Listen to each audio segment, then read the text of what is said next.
I watched Jesus die today, and I've just seen where they've put his body. My name is Mary, and I first met Jesus when he released me from the demons that had been tormenting me for years. I've been following him ever since, using my money to support him and his little movement. Jesus told us he was going to die, but I don't think I quite believed him. If we did, we never dreamt it would happen so soon. But then he was arrested, tried and crucified in less than 24 hours. I was standing near the cross with some of the other women. It all seemed so unreal, but at the same time it was a complete assault on the senses. Seeing the agony of a dying man, hearing the mocking insults and even laughter from the crowd, feeling the earth shake as if it was in its own death throes. I hoped that as he slipped into delirium, Jesus knew we were still there.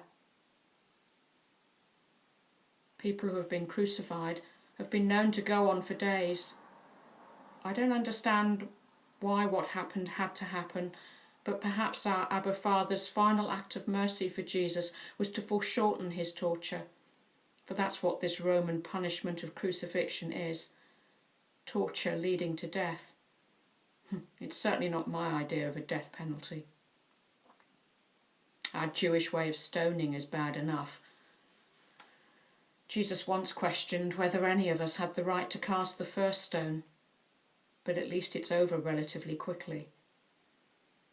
As Jesus' heart stopped, I think mine did too for a moment. The next thing I know, Joseph of Arimathea is taking down Jesus' body. Joseph's a member of the Sanhedrin and apparently got Pilate's permission to bury Jesus. There was a sudden rush of activity so that Jesus could be buried before Shabbat. Thinking about it, Jesus would probably have had something to say about that too, but I can't think what it might be. He had lots to say about some of our laws, particularly those made up by men rather than the God-given ones. I watched as Joseph, and Nicodemus, strangely enough, I've no idea how he came to be there, wrapped Jesus' body. I then followed them at a distance to see where they were taking him. It wasn't far. The hole in the rock was quite nearby, almost as if it had been made for him. I needed to see where Jesus was so that I could go back after Shabbat to prepare the body properly, a task we women didn't get to do.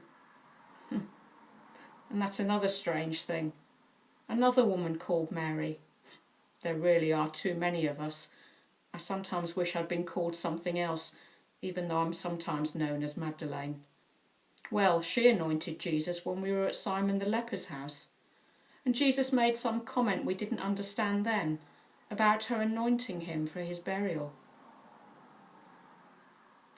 Apart from John, who was comforting Jesus' mother at the cross, I haven't seen any of the rest of the 12.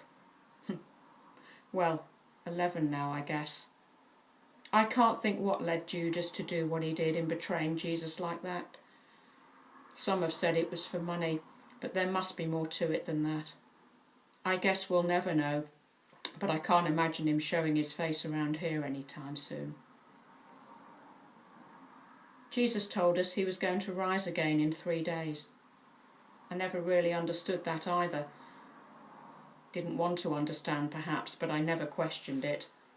I remembered the telling off Peter got when he argued with Jesus about it. I overheard some of them talking about it afterwards. There had to be a delay, they said, so that people would believe Jesus was really dead and not just unconscious. They also said that Jesus had to die to conquer death, once and for all. Jesus never lied to us, but I still find it hard to believe that I shall see him alive again. And in 3 days' time? I know I should believe. I want to believe. I remember a man who wanted his son healing, asking Jesus to help with his unbelief. I pray to God for help with my unbelief, because right now it really does feel as though the light of the world has gone out.